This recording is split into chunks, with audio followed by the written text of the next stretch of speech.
नमस्कार। बाल विकास school Khadra YouTube channel पर आपका स्वागत है। आज मैं आपके समक्ष राजनीति विज्ञान विषय के एक बिंदु के रूप में संविधान एक सामान्य परिचय को प्रस्तुत कर रहा हूँ। संविधान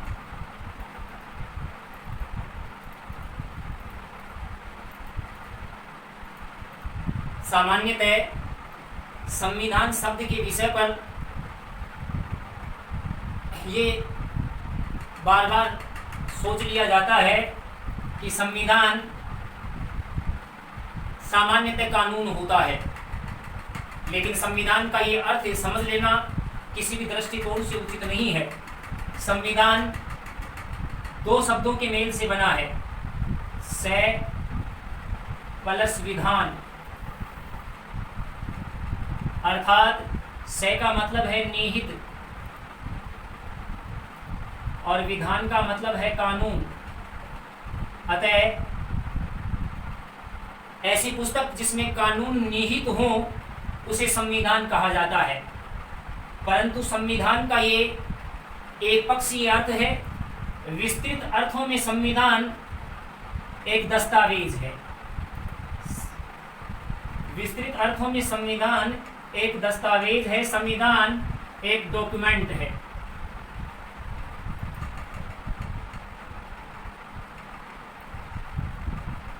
संविधान को विस्तृत अर्थों में परिभाषित करते हुए कहा जा सकता है कि संविधान एक ऐसा दस्तावेज है जिसमें कानूनों व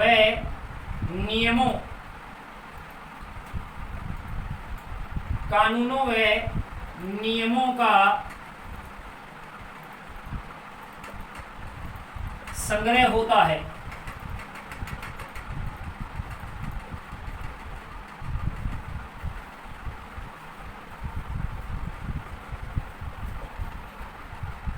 जिनके आधार पर एक लोकतांत्रिक देश का शासन चलाया जाता है।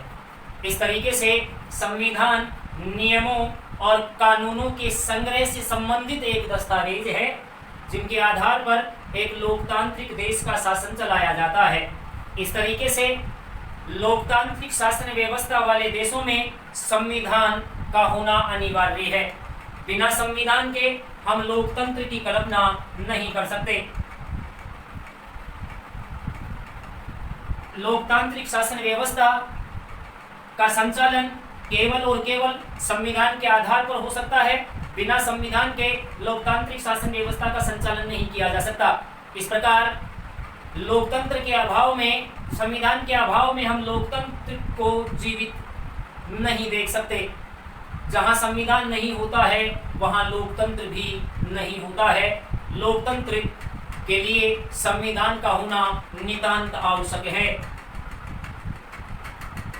अब प्रश्न ये है कि संविधान के रूप कितने हैं या संविधान के प्रकार कितने हैं। संविधान के प्रकार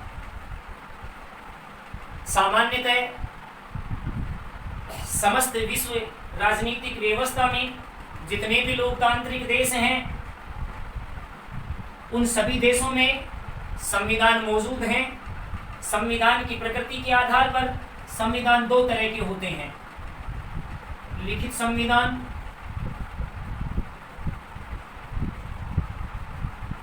अलिखित या मौखिक संविधान।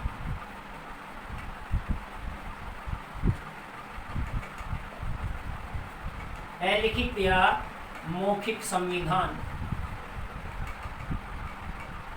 लिखित संविधान ऐसा संविधान जिसमें नियम कानून लिखित रूप में दर्ज होते हैं उसे लिखित संविधान कहते हैं। दुनिया के लगभग सभी देशों में केवल एक इंग्लैंड को छोड़कर, दुनिया के सभी देशों में केवल इंग्लैंड को छोड़कर लिखित संविधान है। इंग्लैंड में अलिखित संविधान है। लिखित संविधान में सभी चीजें लिखित रूप में दर्ज होती हैं। उन्हीं के अनुसार हमें अपने जीवन का संचालन करना होता है, परंतु अलिखित संविधान में या मौखिक संविधान में रीति रिवाज और परंपराओं के आधार पर नियम और कानूनों का निर्वहन किया जाता है और मौखिक रूप में लोग उन कानूनों को याद रखते हैं और उनके अनुसार अपने जीवन को संचालित करते हैं। इस तरीके से संविधान के जो प्रकार हैं वो दो तरह के हैं, लिखित संविधान और अलिखित संविधान। अब हम आगे इस सामान्य परिचय के अंतर्गत पढ़ेंगे कि संविधान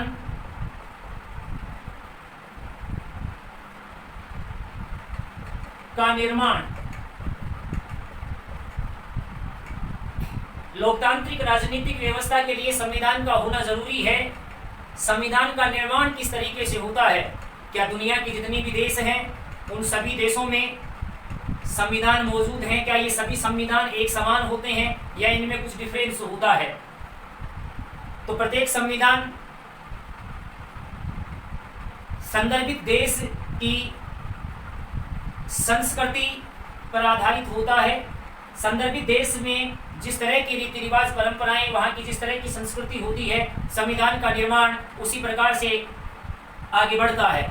इस तरीके से प्रत्येक लोकतांत्रिक देश के संविधान में हमें वहाँ की संस्कृति के आधार पर भिन्नताएं नजर आती हैं, परंतु संविधान के जो मौलिक सिद्धांत हैं वो लगभग सभी संविधानों में हमें एक समान रूप से देखने को मिलते हैं। जैसे मौलिक अधिकार, दुनिया के जितने भी लोकतांत्रिक देश हैं सभी लोकतांत्रिक देशों ने अपने संविधान में मौलिक अधिकारों को समान रूप से स्वीकार किया है, क्योंकि मौलिक अधिकार लोकतंत्र की शुरुआत होते हैं। मौलिक अधिकारों के अभाव में लोकतंत्र का सफल संचालन नहीं हो सकता। इसलिए समस्त लोकतांत्रिक देशों के संविधान में मौलिक अधिकारों को प्रमुखता से शामिल किया गया और ये दुनिया के लगभग सभी लोकतांत्रिक देशों के संविधानों में हमें समान रूप से देखने को मिलता है। अब संविधान का निर्माण प्रत्येक देश में एक निर्वाचित सभा द्वारा किया गया। एक निर्वाचित सभा ने संविधान का निर्माण किया। इस निर्वाचित सभा को सामान्यतः संविधान सभा के नाम से जाना जाता है। एक देश की आम जनता के द्वारा संविधान का निर्माण करने के लिए एक सभा को निर्वाचित किया गया और उस निर्वाचित सभा का नाम रखा गया संविधान सभा। प्रत्येक देश की अपनी अलग संविधान सभा रही और प्रत्येक लोकतांत्रिक देश के संविधान का निर्माण वहां की जनता द्वारा निर्वाचित संविधान सभा के सदस्यों के द्वारा ही किया गया। इसी तरीके से भारतीय संविधान का निर्माण भी भारतीय संविधान सभा के द्वारा हुआ। भारतीय संविधान सभा के द्वारा हुआ।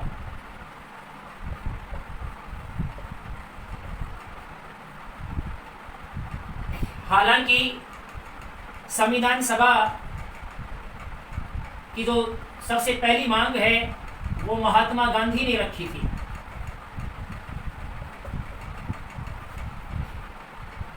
लेकिन जब भारत में कैबिनेट मिशन आया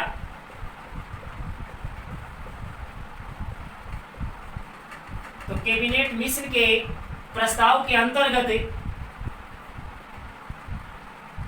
जुलाई 1946 में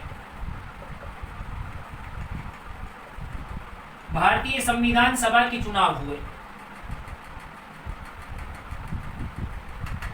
जुलाई 1946 में भारतीय संविधान सभा के चुनाव हुए और इन चुनावों में कुल 389 सदस्यों को निर्वाचित किया गया।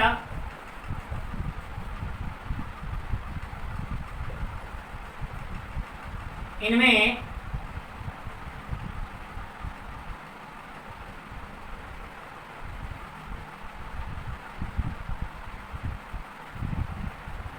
इन 389 सदस्यों में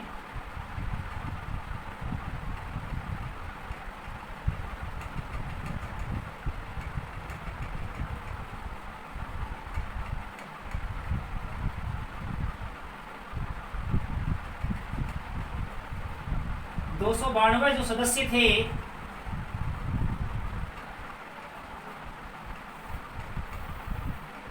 ये निर्वाचित थे प्रांतों से।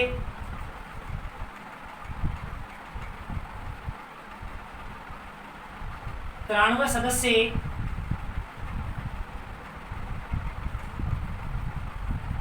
देसी रियासतों से और 4 सदस्य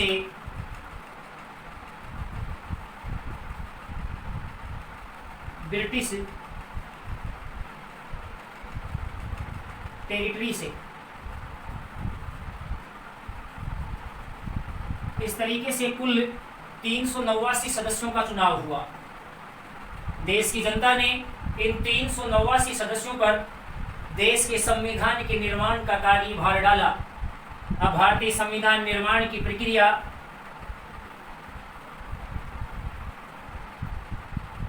भारतीय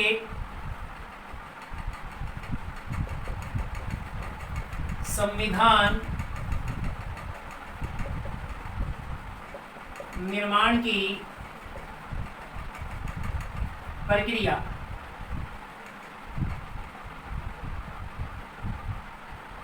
जुलाई 1946 में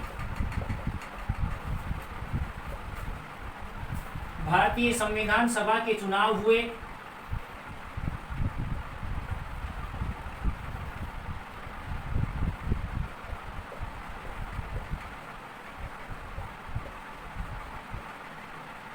अगस्त 1946 में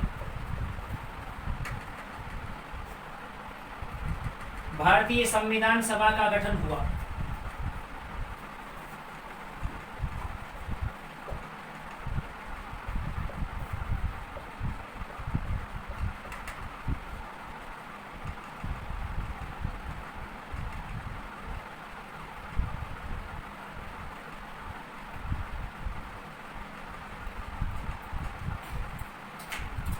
दिसंबर 1946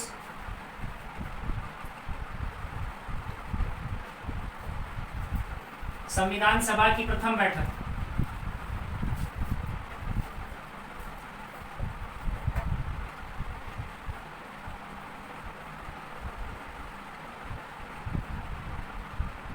दिसंबर 1946 संविधान सभा की प्रथम बैठक।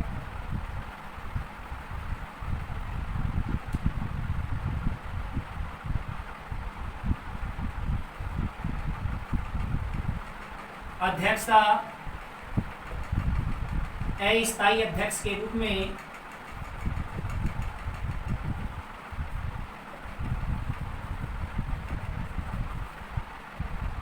सच्चिदानंद सिन्हा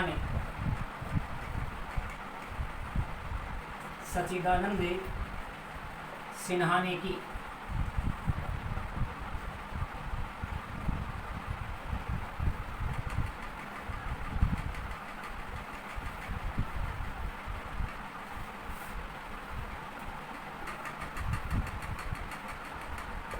दिसंबर 1946 संविधान सभा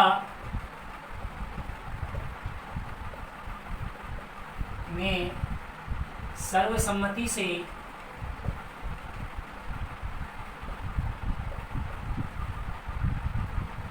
डॉक्टर राजेंद्र प्रसाद को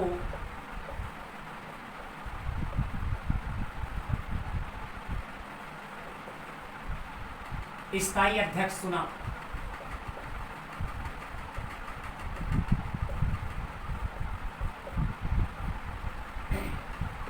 दिसंबर 1946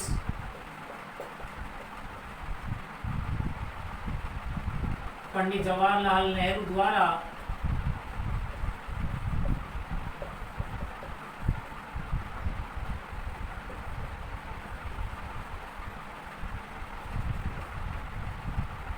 उद्देश्य प्रस्ताव पेश किया गया।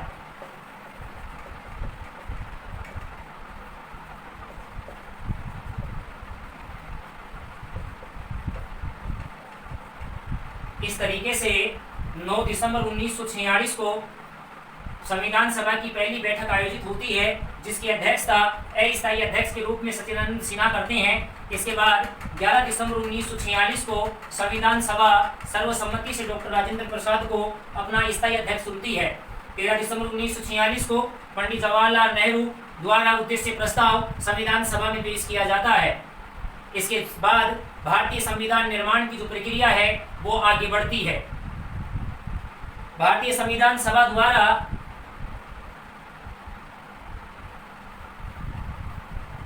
संविधान निर्माण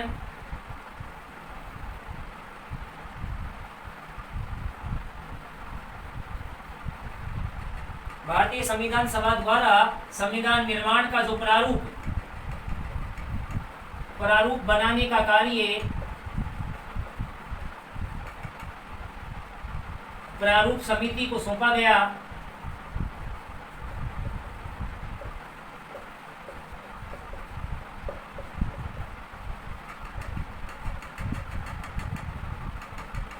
प्रारूप समिति के जो अध्यक्ष थे वो डॉक्टर भीमराव अंबेडकर थे।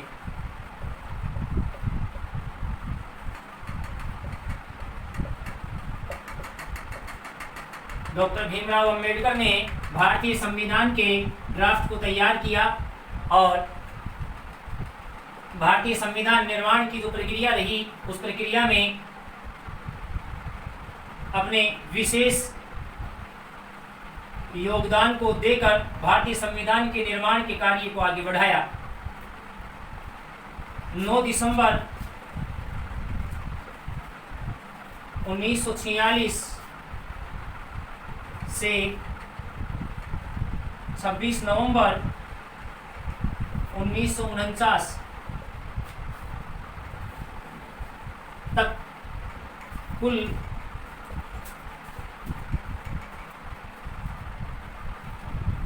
2 वर्ष 11 माह 18 दिन का समय भारतीय संविधान निर्माण में लगा।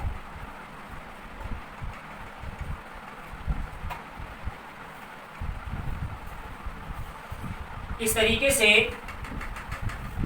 2 वर्ष 11 माह और 18 दिन का जो समय रहा ये भारतीय संविधान निर्माण की कुल समय सीमा है।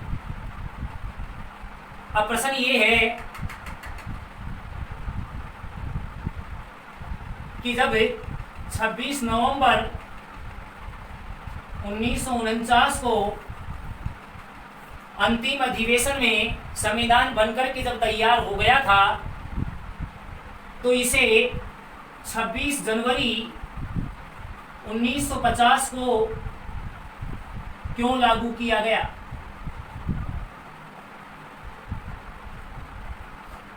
इसके पीछे मूल कारण जो है वो ये है कि 26 जनवरी 1930 से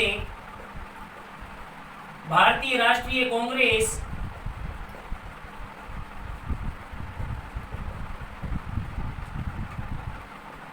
स्वतंत्रता दिवस मनाती आ रही थी।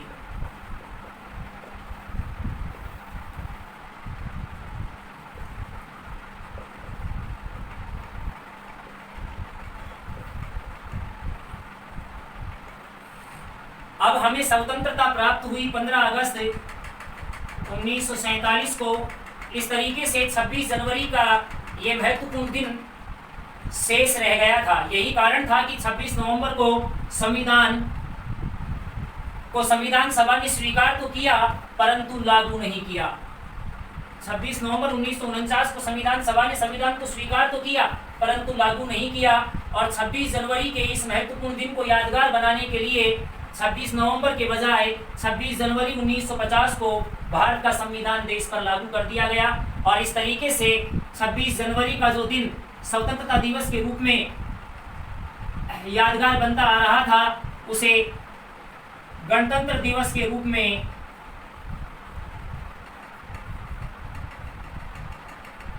परिवर्तित कर दिया गया।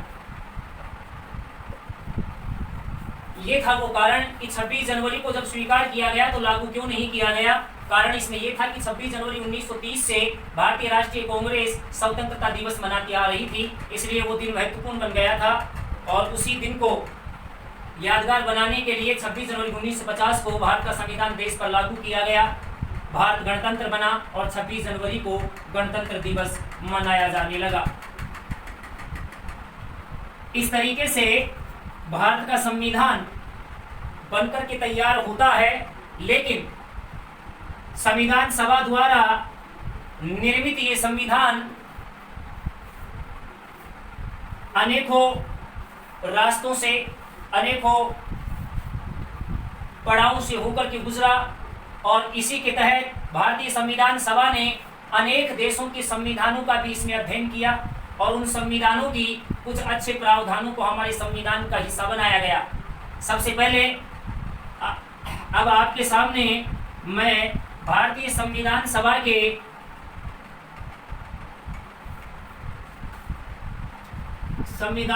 के गठन के प्रारूप को पेश करता हूं।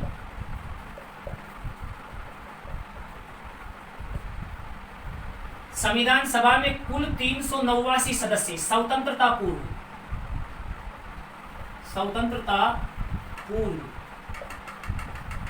चुने गए। इनमें 292 प्रांतों से, 93 सदस्य देशी रियासतों से, 4 सदस्य ब्रिटिश टेरिटरी से,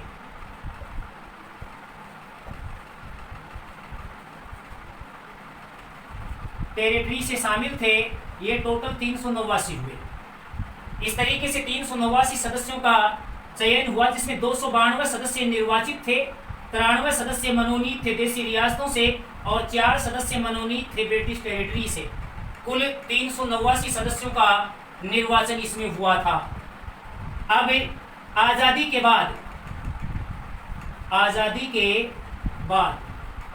के बाद हमारे देश का विभाजन हो गया और विभाजन के बाद कुल 296 सदस्य भारतीय संविधान सभा में शेष रहे। बाकी सदस्य पाकिस्तान की संविधान सभा में चले गए।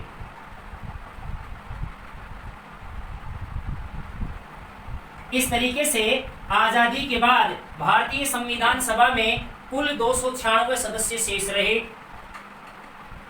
अब हम बात करते हैं संविधान सभा की समितियों की। तो भारतीय संविधान सभा की अनेकों समितियां थी। कुल 16 समितियां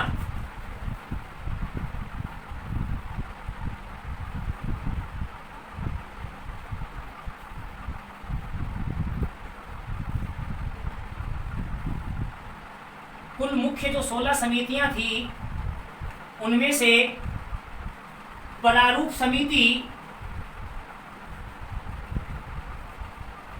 संविधान निर्माण की प्रक्रिया में महत्वपूर्ण भूमिका निभाने वाली रही। इस समिति का जो गठन है वो संविधान सभा की चौथी बैठक के दौरान किया गया।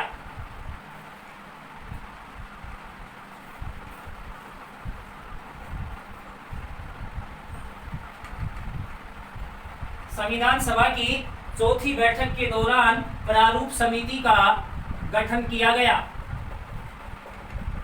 इस समिति का काम था संविधान के प्रारूप को या संविधान के मॉडल को तैयार करना।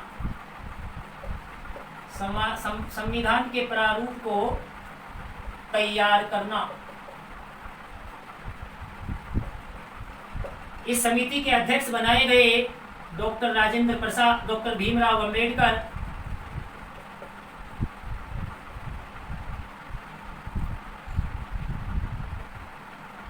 डॉक्टर भीमराव अंबेडकर ने अपने बुद्धि कौशल से भारतीय संविधान के प्रारूप को तैयार किया और 24 नवंबर 1949 को संविधान सभा में पेश किया।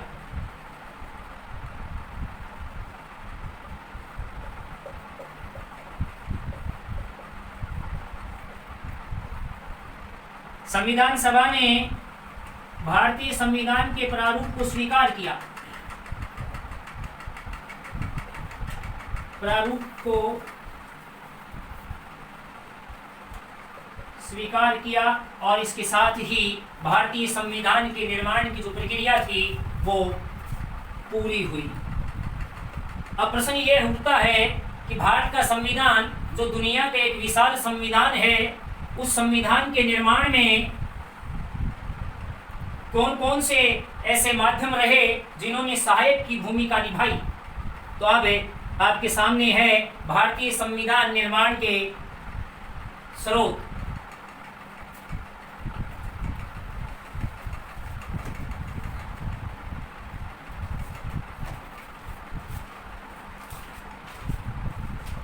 भारतीय संविधान निर्माण के स्रोत।